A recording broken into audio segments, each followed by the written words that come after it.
You know, I've always found some of the biggest challenges in life is how much pain can I experience before I think it's too much. And what do I mean on that? So, on our physical health, the biggest challenge is often how much pain can I go through before it's too much. And as an example, the dentist fills lots of people with dread, doesn't it? Because it's the fear of the pain of the injection or the pain of the abscess. If we go into hospital and have an operation, we're probably okay with the operation because we're not aware of it, but it's the pain afterwards. Or if we break our leg, we know how the healing occurs, but what about the pain during that time? And how much can I medicate that with painkillers? And it's not a lot different when you have a mental health crisis, which I went through last year. And is it a pain?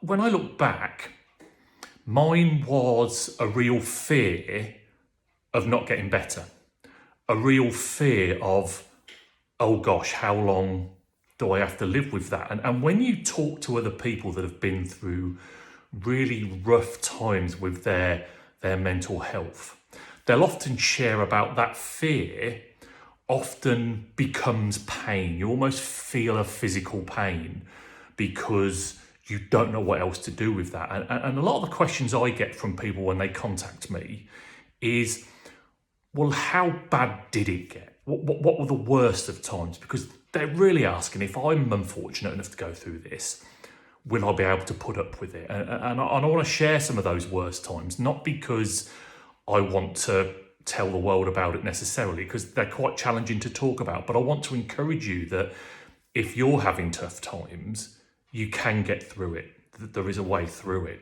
And so when I think of some of the toughest times that I went through, one of the first was probably after 2 or 3 times of seeing the GP and the medication not working, and the GP sitting there and saying, Mr. Riley, we don't know what else to do. What would you like us to do? And I kind of almost laugh when I think back to that, about would a GP really say that to you when you're in such a state? But you go for medical help because you're desperate. I'm not someone that goes to the GP with a cough or a cold. I only go if I really need to. And when the expert says to you, we don't know what else to do, you're in a really scary place. And I remember leaving the GPs at that point just in a real state, because you go there for hope, don't you? You go to a GP for hope that they can help you out of your current situation, whatever it is. And I fear for other people that go through that about, well, what else do we do then? Because you're left, I suppose, with no hope at that point. Oh God, what do I do? I feel dreadful. I feel low, I feel depressed, I feel full of anxiety. And the person I trust the most, the GP, said, I don't know what else to do. And so that fear of very little hope, I know about 25% of people who go to GPs with mental health issues leave feeling that the medication's not working for them, and therefore they live in a really bad place. As you know from my previous videos, my mental health and anxiety and depression just got worse and worse. And as I think about some of the things that make me shudder, when I look back, it was hearing my daughter, who's 12 now, saying to her mum, my wife, and when she thought I couldn't hear, why is Daddy crying so much in the toilet? And that's a real tough one to take on board, isn't it? Because if it was a broken leg, you could say, well, Daddy's leg is broken and it's painful, and in 6 weeks it's going to get better. How would you explain to kids a mental health crisis? How do you explain to the kids Daddy's depressed, or Daddy's got anxiety, or Daddy's sad, or Daddy's not happy? It's not the natural order of things, is it, for your kids to feel like they don't understand what their parents' emotions are? And we talked very openly to the kids, and still do, and I'd encourage you to do that, because kids can take on a lot more than we think they can. But when you hear your daughter going, "Why is daddy crying so much?" That's really hard, and you're feeling very vulnerable at that point, and it makes you more upset. And so often the symptoms of mental health can lead to you feeling even worse. So if you're getting anxiety or depression, hearing things like what your family say, or if your family can't help, just adds to that anxiety and that depression. And that's why I'm always urging people to show more patience than ever with people who have got mental health challenges, not because I want you to pity them and not because I want you to feel sorry for them, but because so often the wrong reaction can just bring up even more panic and even more anxiety. One of the worst times that I remember was when I was in a really bad place in bed and suffering with some quite high level anxiety all day long. And I got a text from my dad saying, "Ash, I can't do anything about this, but your mum's heading over in the car. She just can't understand what's going on and she wants to come and see you for herself." And that, at that point where I was, put me even into more of a panic. And I wasn't in the right state of mind at that point. Normally you'd go, "Well, don't really want to see my parents. I'll get them in for a quick cup of tea. We'll have a chat and then I'll get them to move on." I was beyond that. I was running down the stairs. Sharon wasn't at home at the time. I didn't have anything on my feet. And in the state I was in, I just decided to run out of the house.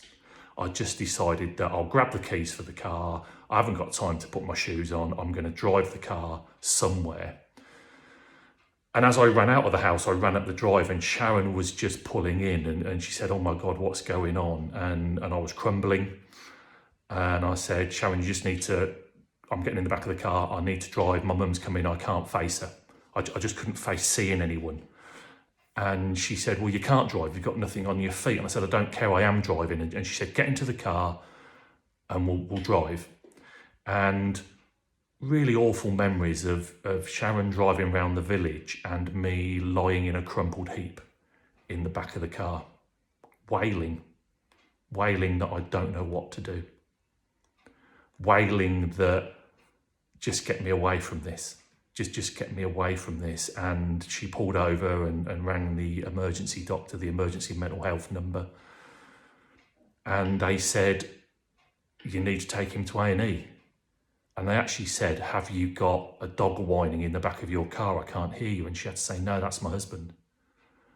That's how ill I got. And that's how awful it was. And in some ways I look back and I'm just immensely grateful that Sharon had pulled into the drive at that point. Even though she didn't know what to do, she could drive me somewhere, anywhere, and just drive me around the village while I avoided seeing anyone and everyone. And I look back at that as kind of one of the key times when we realised we needed to get much more further and serious help, and know that now lots of people go through that. And it's really tough and it's a really scary time. I think the final one that I'd share with you was after I'd been in psychiatric hospital. I came home and I was on medication and I was still suffering from levels of anxiety and panic. And I remember just completely losing it and not knowing what to do. And Sharon had gone out and I was ringing her, but she wasn't able to pick up. And it was just me here, and we were babysitting someone else's dog at the time. And I was crawling round the kitchen, this room here, crawling round on my hands and knees, just whimpering and panicking, and I couldn't even stand up. And I just remember crawling into a ball on the carpet and not knowing what to do, and dogs and animals, pets, because of their nature, come and see what's going on. And I laid there talking to the dog, saying, "I need to be okay, I don't know what to do." And of course, you're in floods of tears at this point, and the dogs are just licking your tears because they're salty. They think it's probably a bit of a game. And there was me just whimpering and the dog sitting there, and there was no one around, and you're becoming psychotic. And at that point, all hope is gone.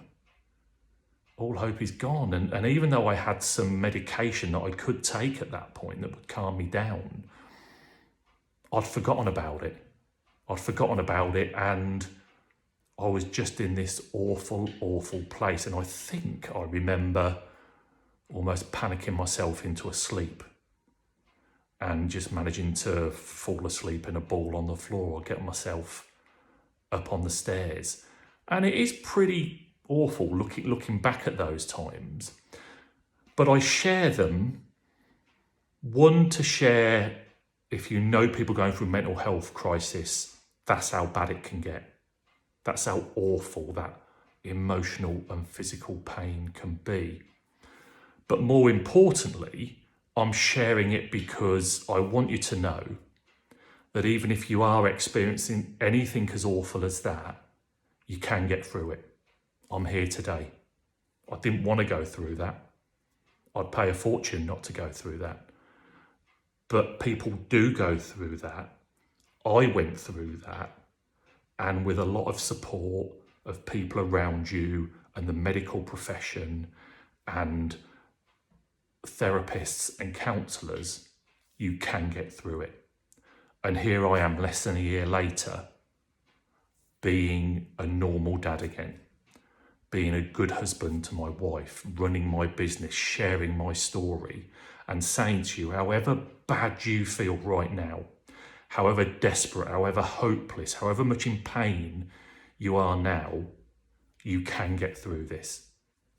If I can get through this, you can get through this. It's not easy. It's uncomfortable. Sometimes the pace of that getting better is so slow. It's almost glacial. It's like a glacier. It just changes and moves so slowly. But you can get through this. And my encouragement to you is stay at it, be strong, seek help, and you can get better.